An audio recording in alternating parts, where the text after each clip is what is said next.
씨 뿌리는 자의 비유라는 제목으로 함께 말씀의 은혜를 나누겠습니다.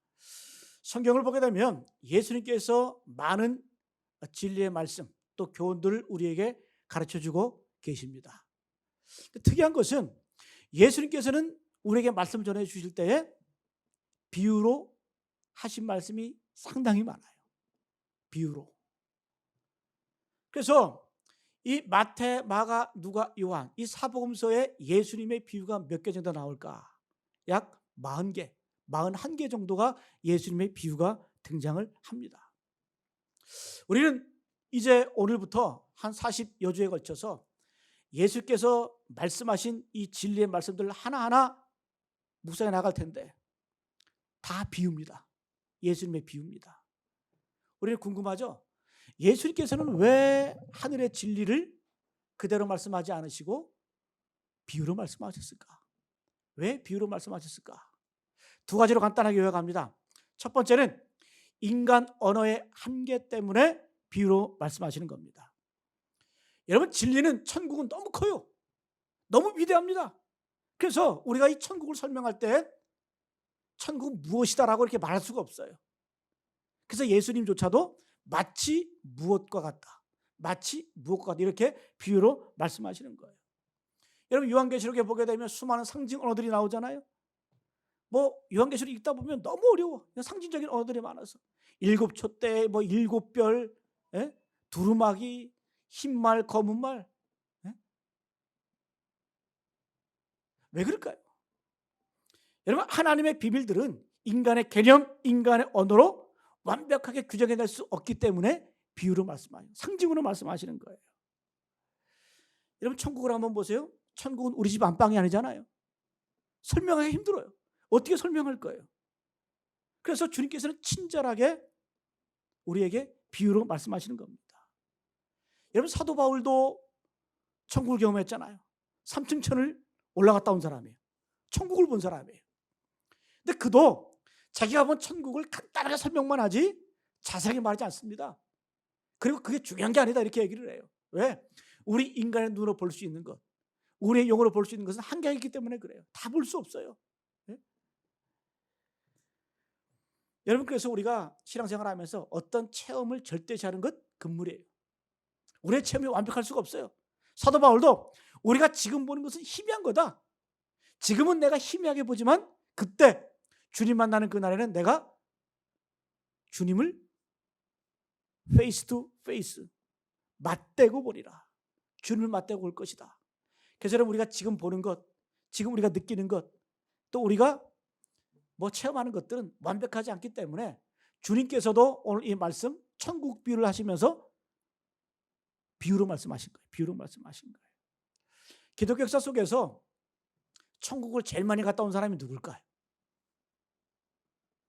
스베덴보리라는 사람, 스베덴보리. 이분은 엄청난 철학자고 학자고 똑똑한 사람이에요. 근데 어느 순간 영적인 세계에 들어간 거예요. 그래서 그의 일평생 동안 엄청나게 많은 횟수로 천국을 왔다 갔다 합니다.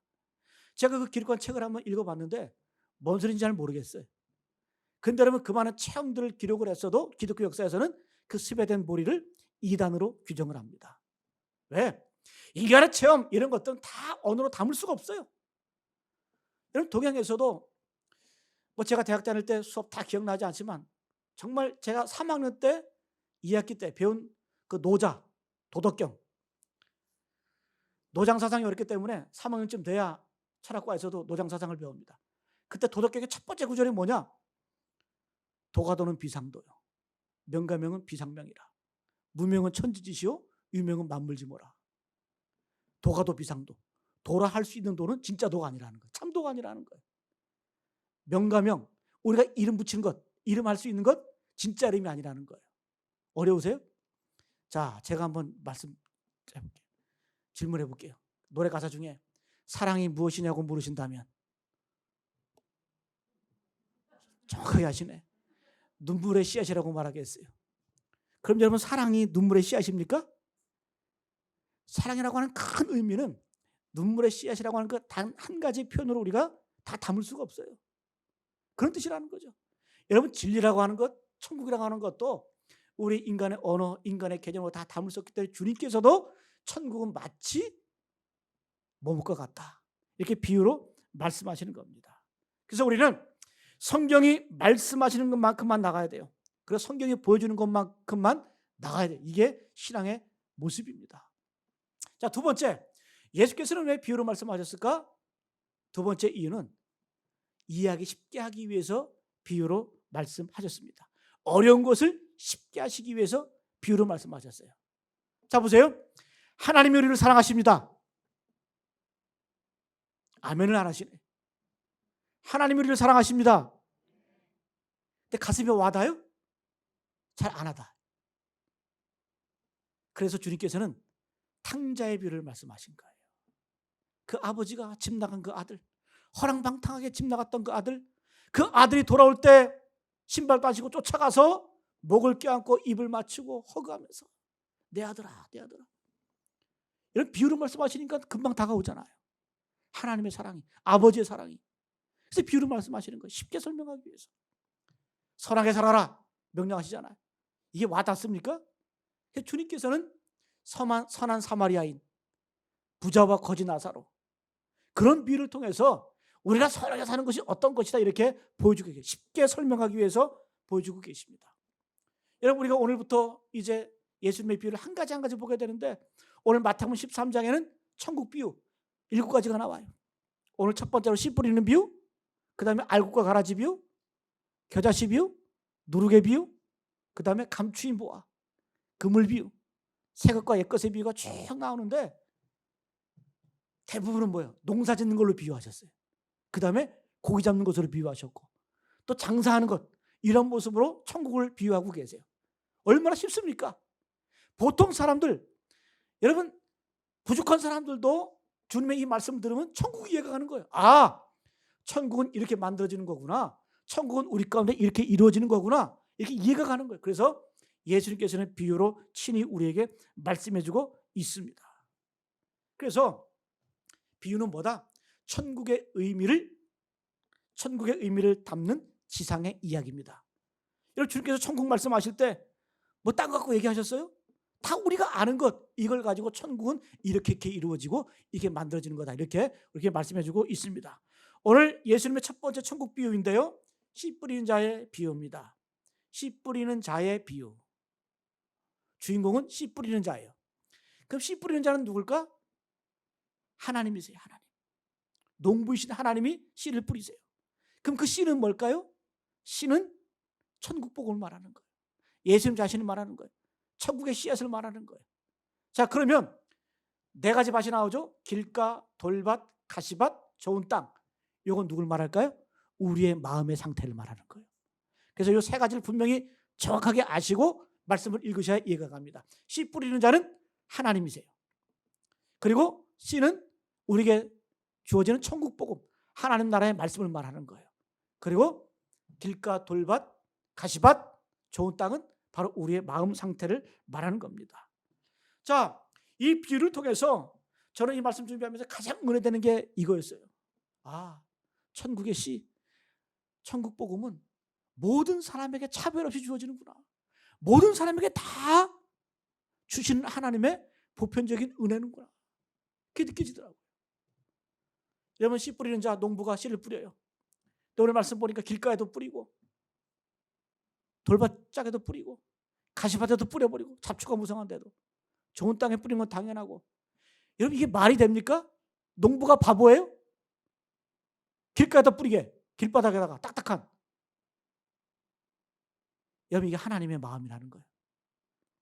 하나님은 바보세요. 확률이 여러분 4가지 중에 4분의 1 아닙니까? 그러나 여기에는 주님의 기대가 있는 거예요. 주님의 마음이 있는 거예요. 디모데전서 2장 4절 말씀. 하나님은 모든 사람이 구원받으며 진리를 아는 데 이르기를 원하시느니라. 여러분과 씨 뿌리는 비유를 통해서 제일 먼저 우리가 알아야 할 건 뭐예요? 하나님의 그 마음을 알아야 돼요. 하나님의 그 기대, 그 소망, 그걸 우리가 알아야 됩니다. 우리를 향해서 천국의 씨를 뿌리시는데 차별 없이 모든 사람에게 진리, 구원받기 위해서 우리에게 뿌려주신다는 겁니다. 그런데 여러분, 이 비유를 조금 이야기시키기 위해서는 이 팔레스타인 지역의 농사법을 알아야 돼요. 우리는 이게 말씀이 이해가 안 돼. 자, 우리는 씨를 뿌릴 때 어떻게 합니까? 밭고랑 밭을 막 갈죠. 간 다음에 그 다음에 땅을 잘 이렇게 어떻게 해요? 좋게 만든 다음에 거기다가 아까 말한 똥도 뿌리고 이렇게 한 다음에 씨를 뿌리죠, 그죠? 씨를 뿌리는 거예요. 땅을 먼저 일군 다음에 그 다음에 씨를 뿌려요. 근데 이 고대 중동 지역에서는 농사법이 그렇지가 않아요. 씨를 다 뿌려놔, 아무데나. 그 다음에 땅을 가는 거예요. 우리하고 다르죠. 심지어 게으른 농부는 어떻게 하냐면 노새나 짐승에다가 등짝에다가 씨앗 푸대를 얹어요. 그 밑에서 구멍을 내. 그럼 노새가 왔다 갔다 하면서 씨를 뿌리는 거예요. 주인은 뭐예요? 자빠져서 하는 거예요. 그러니까 노새가 여러분 씨를 뿌리니까 어떻게 해요? 어떤 거는 길가도 떨어지고, 어떤 거는 돌짝밭에도 떨어지고, 어떤 가시밭에도 떨어지고. 네? 여러분, 우리가 그쪽 지방의 농사법을 알면 이 말씀이 이해가 돼요. 어쨌든 하나님의 소망, 하나님의 기대는 뭐냐? 바로 모든 사람이 구원을 받으며 모든 사람이 진리를 아는 데 이르기를 원하시느니라. 우리가 천국, 우리가 말씀을 나누면서 제일 먼저 하나님의 마음을 우리가 분명히 아시기를 간절히 축복합니다. 자, 그 다음에 우리의 마음 상태가 중요합니다. 바로 이 길가, 돌밭, 자갈밭, 가시밭, 좋은 땅은 바로 우리의 마음 상태를 말하는 거예요. 그래서 결론 말씀드리면 내 마음이 길가 같다면 갈아엎으면 되는 거예요. 내 마음이 돌밭 같다면 깨버리면 되는 거예요. 내 마음밭이 가시밭 같다? 그럼 어떻게 해요? 뽑아버리면 되는 거예요. 성령의 불로 태워버리면 되는 거예요. 여러분, 이러한 은혜가 우리 가운데 있기를 간절히 기원합니다. 자, 첫 번째 우리가 볼 것은 길가와 같은 마음이에요. 길가와 같은 마음. 길가와 같은 마음. 자, 길가와 같은 사람은 어떤 사람일까? 우리 4절 말씀 같이 한번 봅니다. 4절 말씀 시작. 뿌릴새 더러는 길가에 떨어짐에 새들이 와서 먹어버렸고. 뿌릴 때에 더러는 길가에 떨어졌습니다. 근데 길가에 떨어질 때 가만두는 것이 아니라 새들이 날아다니다가 탁 가서 채가는 거예요. 먹는 거예요. 자, 길가는 어떤 곳이에요? 저는 시골에 살아서 길가를 잘 알아요. 농가 논 사이에, 밭과 밭 사이에 항상 이 농부들이 지나다니는 길이 있어요. 조그마한 새길이 있어요. 근데 그 길은 단단해. 그죠? 반질반질해요. 그런 곳에 씨가 떨어졌다는 거예요. 여러분, 바로 이 굳어진 땅은 세상에 너무 물든 마음, 세상에 지식이 너무 많거나 인생의 산전수전 다 겪어봐서 자기 경험이 너무 많아. 자기 지식으로 꽉 차 있어. 그래서 어떤 걸 들을 때 선입관으로 함부로 판단을 해. 그게 어떤 마음? 굳어진 마음이라는 거예요. 딱딱한 길과 같은 마음이라는 거예요. 더 나아가서 씨가 뿌리를 내리지 못하는 그 상태, 하나님의 말씀을 거부하는 상태를 의미합니다. 근데 어떻게 해요? 새가 와서 먹어버려요. 자, 그러면 이 길가와 같은 마음을 어떻게 표현할 수 있을까? 한번 따라합니다. 마귀에게 점령당한 마음이다. 여러분, 씨가 떨어져서 뚫지 못하고 들어간다고 해서 그걸로 끝나는 게 아니라 이 마음은 이미 마귀에게 점령을 당한 거예요.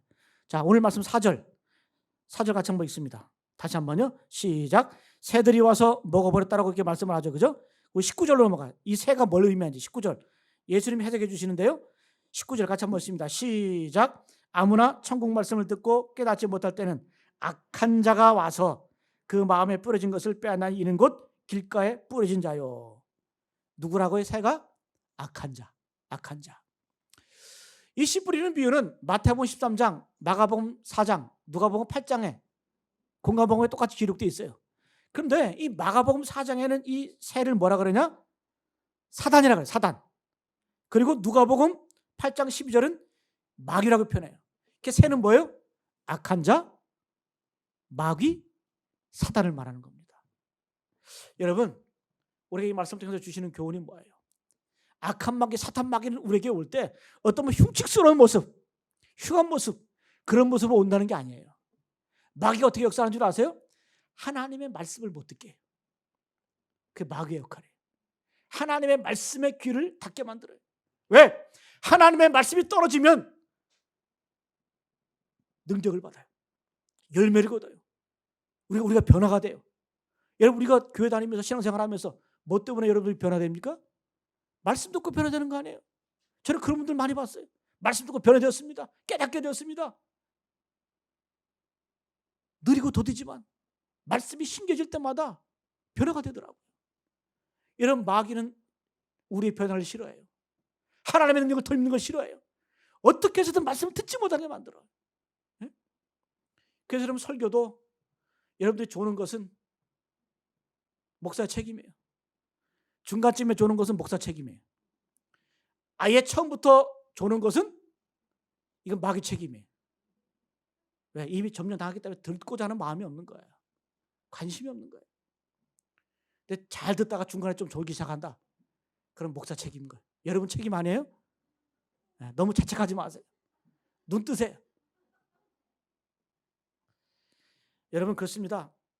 마귀의 그 시련이 뭐냐? 끊임없이 말씀을 못 듣게 방해해요. 그래서 이 길과 같은 사람은 말씀 앞에 자기의 마음을 닫아버린 사람이에요. 애굽왕 바로의 마음이 그렇잖아요. 애굽왕. 성경은 애굽왕 바로의 마음이 강팍해졌다. 딱딱해졌다. 굳어졌다. 그래서 들리지가 않는 거예요. 하나님의 음성이 들리지 않는 거예요. 모세의 말씀도 들리지 않는 거예요. 신하들의 조언도 들리지 않는 거예요. 이렇게 된다는 거예요. 불행이죠. 여러분 교회 다니면서 가장 불쌍한 게 뭔 줄 아세요? 말씀이 들리지 않는 거예요.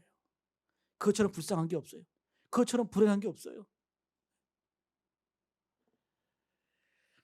여러분 예수님 당시에는 바리새인들이 예수님의 말씀을 들으려고 하지 않았어요. 근데 여러분 예수님의 말씀이 어려웠어요? 난해했습니까? 전혀 그렇지 않아요. 오늘 비유도 누구나 알아들을 수 있는 농사법을 통해서 말씀하시잖아요. 그럼 바리새인들은 왜 못 들었을까? 그 천국의 비밀을 마음이 굳어졌기 때문에, 닫혀졌기 때문에 그래요.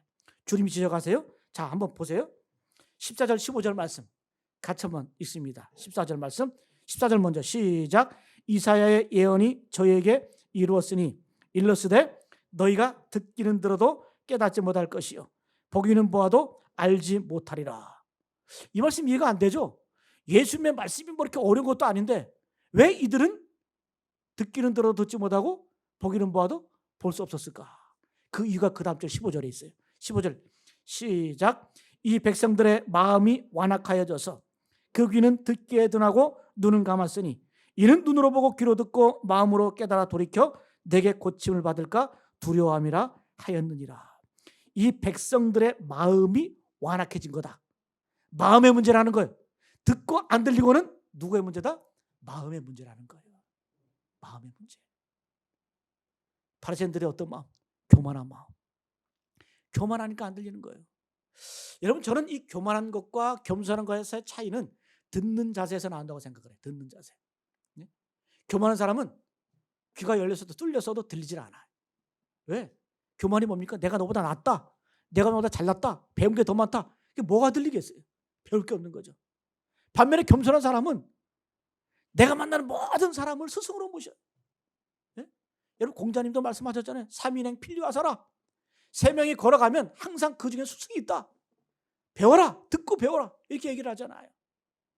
겸손하지 못하면 배울 수가 없어요. 들을 수가 없어요. 여러분 바리새인들 예수님 보니까 갈릴리 촌놈이거든. 정규육을 받지 못했거든. 그죠? 근데 바리새인들은 달라요. 철저히 어렸을 때부터 바리새파 전통에 의해서 종교육을 받은 사람들이에요. 학문적으로, 영적으로. 그런 철저하게 신앙의 규칙을 지키던 사람들이에요. 그런 사람들이 예수님의 말씀을 들으니까 들려오겠어요? 마음의 문제라는 거예요. 마음의 문제. 여러분 솔직히 고백할까요? 목사가 이래요. 목사가 이래요. 지난주에 목회객 세미나 갔다 왔잖아요. 3박 4일 동안 강의하고 세미나하고. 그런데 제 마음 가운데 강의도 들으면서 말씀 준비했거든요. 이게 내 마음이구나. 강의하는 사람이 나보다 시원찮은 것 같아. 뭐 저렇게 강의할까? 뭐 저렇게 설교할까? 그때 제가 머리를 딱 때리더라고요. 길가구나. 아직 멀었구나.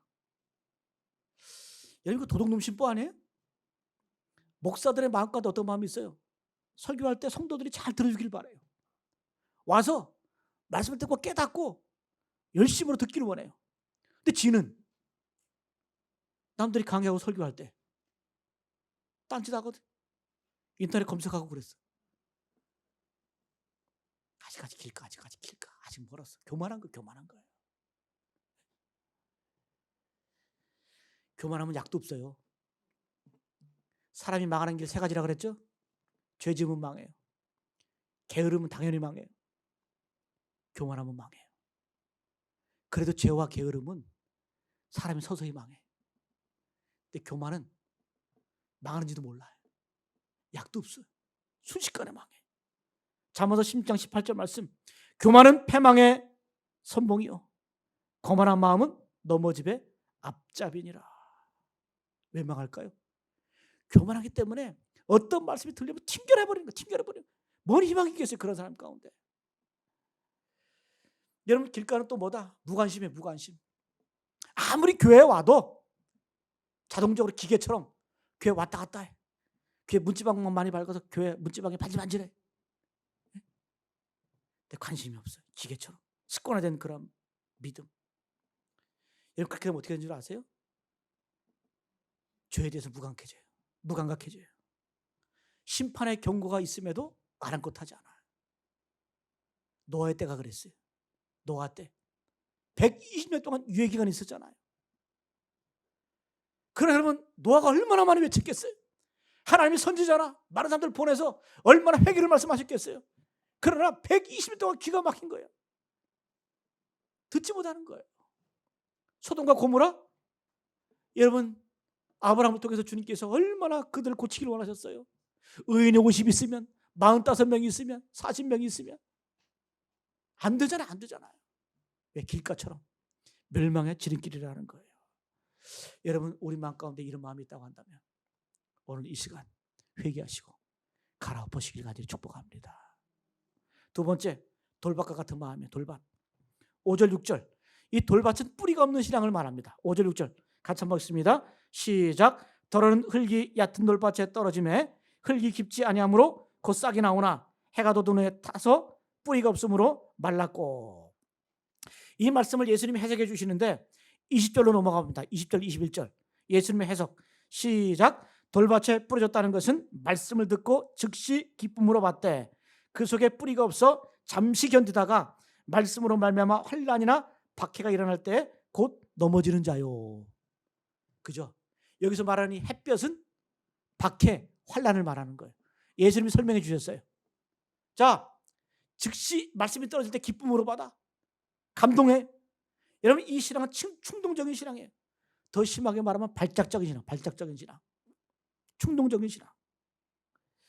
여러분, 우리가 물론 하나님의 자녀가 된 기쁨이 있어요. 은혜 받은 기쁨이 있어요. 하나님의 자녀가 되었다는 이 사실 엄청난 기쁨이 할 수가 없습니다. 그러나 그 다음에 문제가 있다는 거예요. 이런 기쁨이 있어도 뿌리내리지 못하면, 말씀으로 뿌리내지 못하면 어떻게 해요? 환난과 핍박, 해가 뜰 때 타서 없어진다는 겁니다. 여러분, 돌밭에 뿌려진 씨는 그래도 괜찮아요. 뿌리다가 조금 내려요. 아까 길가보다는 나아요. 길가는 아예 땅에 들어가지 못해서 새가 와서 잡아먹고 치우잖아요. 돌밭은 그래도 뿌리가 조금 내려가. 근데 흙이 얇아서 들어가지를 못해요. 여러분, 모든 게 뿌리가 중요해요. 기초가 중요해요. 기초. 우리 건물 건축업 하시는 분들도 다 아시잖아요. 모든 공사는 기초가 중요하다. 아파트 때 보셨잖아요. 아파트 올라가는 거는 금방이에요. 그런데 아파트 지을 때 보면 어떻게 땅을 어마어마하게 밑에를 파가지고 기초를 닦잖아요. 땅을 고르고 땅을 다지고. 왜? 기초가 무너지면 다 무너져요. 사막의 선인장들 큰 거는 보통 한 1m 그 정도 됩니다. 다 요만해요. 무릎까지밖에 안 와. 신기한 건 뭔지 아세요? 어떤 사막의 선인장은 그 뿌리가 200m, 300m까지 간대. 그게 생명력인 거예요. 그 사막에 물 한 모금 없는 그 사막이라 할지라도 그 뿌리가 어떻게 파고 들어가가지고 200m까지 내려가서 영양분을 흡수하고 그리고 수분을 흡수하고 그래서 사는 거예요. 저는 연꽃을 보면서 상당히 은혜가 되더라고요. 연꽃은 연못에 많이 자라잖아요. 그런데 이 연못은 더럽잖아요. 물이 대부분 더러워요. 근데 그 연꽃에 뿌리가 있어요. 그 수염뿌리라고, 수염뿌리. 근데 항상 그 연꽃의 수염뿌리는 항상 한 곳을 지향해요. 똑바로 땅 밑 그 물속으로 내려가는 것이 아니라 항상 어느 한 방향을 향해 있어요. 어디를? 맑은 물을 향해서 뻗어 있어요. 흙탕물이라 할지라도 항상 그 연꽃의 수염 뿌리는 맑은 물, 깨끗한 물, 그것을 지향을 합니다. 저는 그것이 우리에게 좀 영적인 교훈이 있다고 생각을 해요. 여러분, 우리 인생 얼마나 고민이 많고 얼마나 힘드세요. 다 알아요. 목사도 염려하고 고민하는데, 여러분들 세상에서 직장생활하면서 사업하면서 얼마나 고민이 많고 염려 근심이 많겠어요. 그러나 우리는 흙탕물 같은 세상에 산다 할지라도 어떻게 됩니까? 맑은 물을 지향하는 그런 지향성이 있어야 된다. 박용성이 있어야 된다는 거예요. 할렐루야. 그럴 때 여러분, 우리 삶의 뿌리가 깊이 박히게 되는 줄로 믿습니다. 여러분, 즉흥적인 것, 충동적인 것, 옳잖아요. 여러분, 한국의 그 교단들 가운데, 교리 가운데 세례 줄 때 학습 세례가 있지. 학습 세례. 세례 바로 주는 게 아니라 한 6개월, 1년을 학습을 시켜요. 그 다음에 세례를 줘요. 이건 성경적이지 않아요, 전혀. 왜? 성경을 보게 되면 회개하고, 베드로나 사도 바울이 회개 말씀을 선포할 때 회개하고 돌아오잖아요. 그럼 즉시로 세례를 베풀었어요. 유예견을 두지 않고. 그럼 학습 세례는 왜 할까? 이거 선교사들이 만든 거거든요. 선교사들이. 그들이 선교사들이 이 땅에 와서 복음을 전할 때 막 감동을 받고 막 들들이 뛰고 막 그냥 막 산을 오기만 한 그런 믿음이 있는 것 같아. 근데 어느샌가 사라져 있어. 없어져. 그래서 한국 사람들의 특징을 본 거예요. 아, 즉흥적이고 충동적이고. 어? 그래서 적어도 6개월 정도는 유예기간을 두자. 어떤 목사님은 그래요. 어떤 성도가 오잖아요. 새신자가 오면 한 3년은 지켜봐야 된대. 두고 봐야 된대. 여러분, 우리 마음이 그렇지 않아요? 어떤 사건이 있으면, 어떤 일이 있으면 일이 일비하고, 종잡을 수가 없잖아요. 여러분, 갈아엎으시기 간절히 축복합니다. 세 번째는 어떻게 해요? 가시떨기 같은 마음이에요. 가시떨기 같은 마음. 가시떨기는 어떤 마치가 7절 같이 읽어보면 7절 말씀 시작. 더러는 가시떨기 위에 떨어짐에 가시가 자라서 기운을 막았고. 가시떨기에 떨어졌는데 그래도 가시하고 같이 살자. 가시는 잡초 아닙니까? 잡초는 끈질겨요. 그래서 어느 정도까지는 이 알곡과 가시가 잡초가 같이 자라요. 그런데 여러분, 가시의 특징이 뭐냐 하면 초토화시켜요, 땅을. 그래서 가시떨기가 많은 곳에는 다른 식물들이 잘 자랄 수가 없어요. 이걸 얘기하는 거예요. 자, 여러분, 하나님의 말씀이 땅에 떨어졌어요. 그런데 가시도 같이 자라. 어느 순간 이 가시가 있다고 한다면 그것을 어떻게 해요? 잘라내고 태워버리고 없애버려야 말씀에 뿌리를 내리는 거예요. 여러분, 우리가 신앙을 검증할 수 있는 두 가지 요소가 있어요.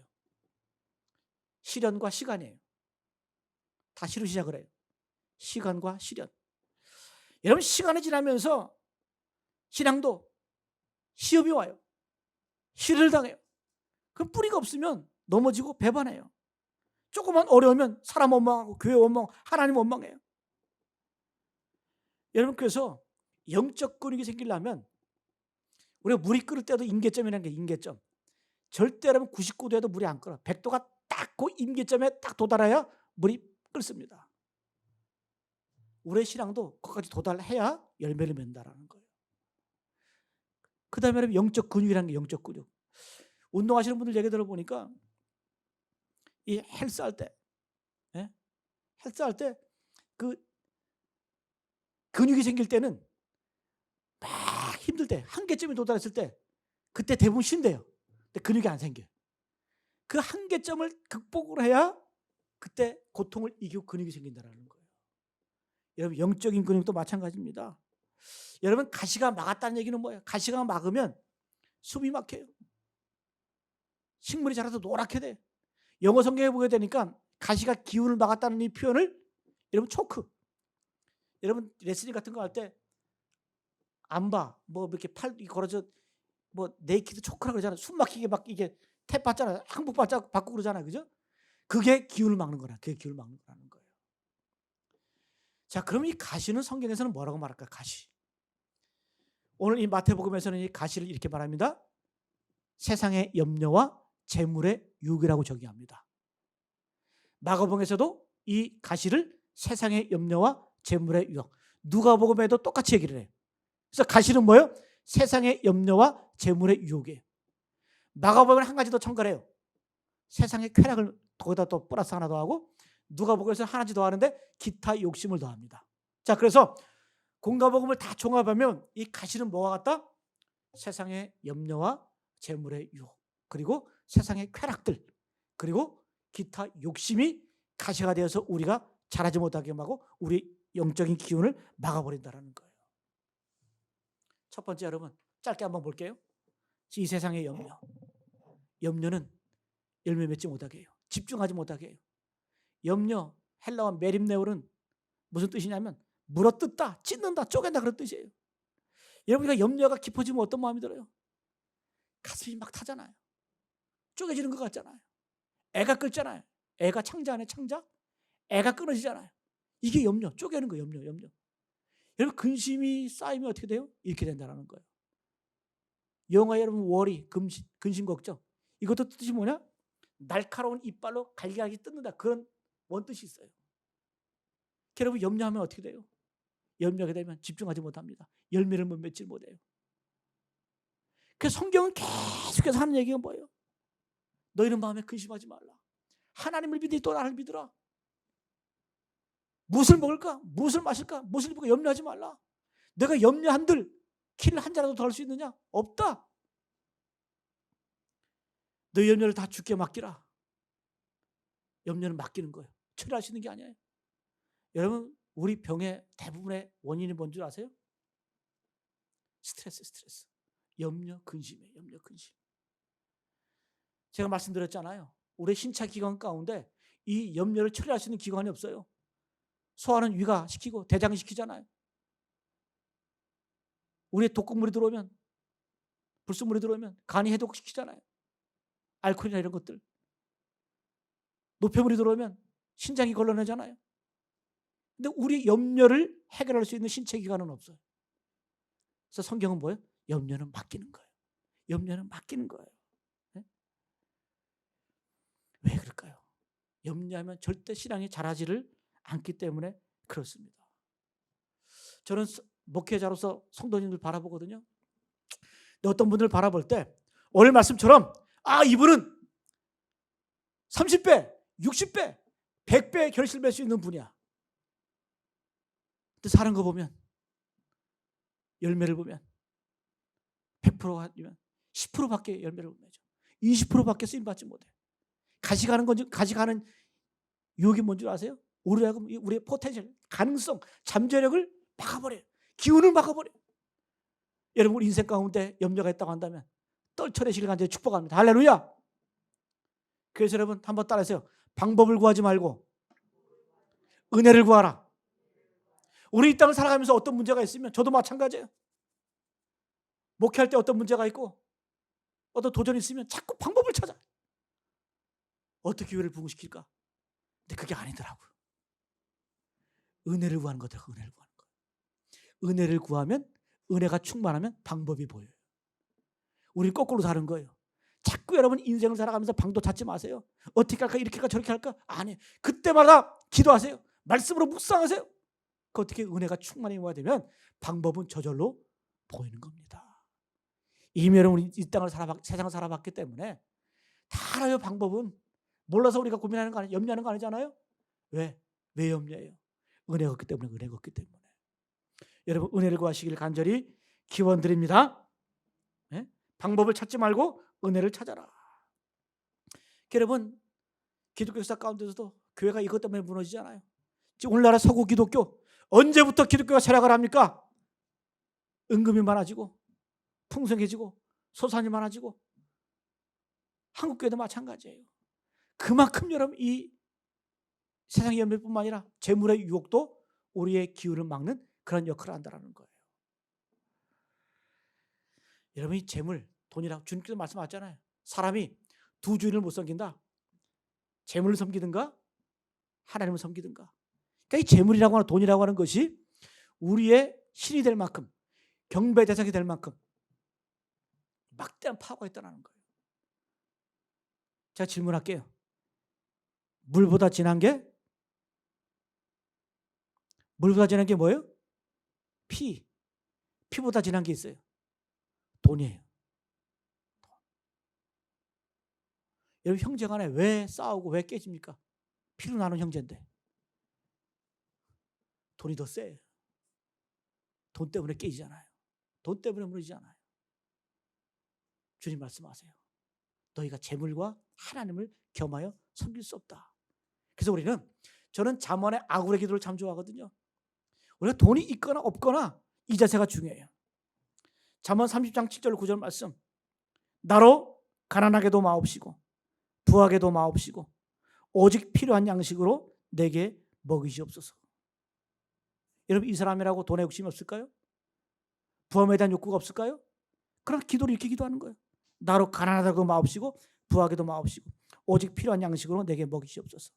혹 내가 배불러서 하나님을 모른다 여호와가 누구냐 할까 하오며 혹 내가 가난하여 도둑질하고 하나님의 이름을 욕되게 할까 두려워합니다. 두렵다라는 거예요. 내가 부해져서 배부르면 하나님을 잊어버릴까 겁나고, 여러분 내가 가난해서 배고프면 3일 굶어서 남의 집 담벼락 안 오는 사람 없다 그러잖아요. 내가 배불러서 도둑질해서 하나님의 이름을 욕되게 겁납니다. 이 자세는 어떤 자세냐? 내가 부하든 가난하든 하나님 중심의 삶, 하나님과 동행하는 삶. 예? 여러분 우리는 있으나 없으나 상관없어요. 하나님이 우리 가운데 계시면 되는 거예요. 할렐루야. 이것이 뭐예요? 재물의 유혹을 이기는 것인 줄로 믿습니다. 세상의 쾌락, 취미, 여러분 분명히 말씀드립니다. 사람 좋아하고 취미 좋아하고 친구 좋아하는 사람 절대 신앙생활하기 힘들어요. 한동안 유행했던 말 있죠. 워라벨, 워크, 라이프, 임밸런스. 일과 개인의 어떤 그런 여유 생활이 균형을 이루어야 된다. 여러분 착각하지 마세요. 위대한 일을 이룬 사람들은 워라벨, 스티브 잡스가, 빌 게이츠가 워라벨 추구했습니까? 여러분 저도 그런 욕구 있어요. 개인의 취미생활. 여러분 우리가 쉬지 말라는 얘기가 아니라, 취미생활 하지 말라는 얘기가 아니라 하다 보면 빠진다라는 거예요. 설교 들으면서도 골프 좋아하는 분들은 저 푸른 초원에 가봐요. 상상으로. 바둑을 좋아하는 분들은 사람 머리통 보면 백돌, 흑돌, 아멘을 아다리 그러고. 그렇게 된다는 거, 그렇게 된다는 거. 여러분 말씀 마칠게요. 여러분 우리가 길가 같아요. 돌밭 같아요. 가시밭 같아요. 염려하지 마세요. 괜찮아요. 길가 같으면 파헤치면 되는 거예요. 왜? 파헤친다고 금방 열매 맺는 게, 열매는 인내하고 견디고 나도 모르는 사이에 열매가 맺혀 있어요. 내가 길가 같으면 파면 되는 거예요. 돌밭 같잖아요. 그 돌을 깨버리세요. 기도와 말씀으로, 성령의 능력으로. 가시가 나의 길을 막고 있어요? 괜찮아요. 내가 기도와 말씀 가운데, 훈련 가운데 지금은 부족해도 하나님이 언젠가는 주님이 쓰시기에 합당한 존재로 만들어 가실 줄로 믿습니다. 여러분 이런 은혜가 우리 모두에게 있기를 간절히 축복합니다.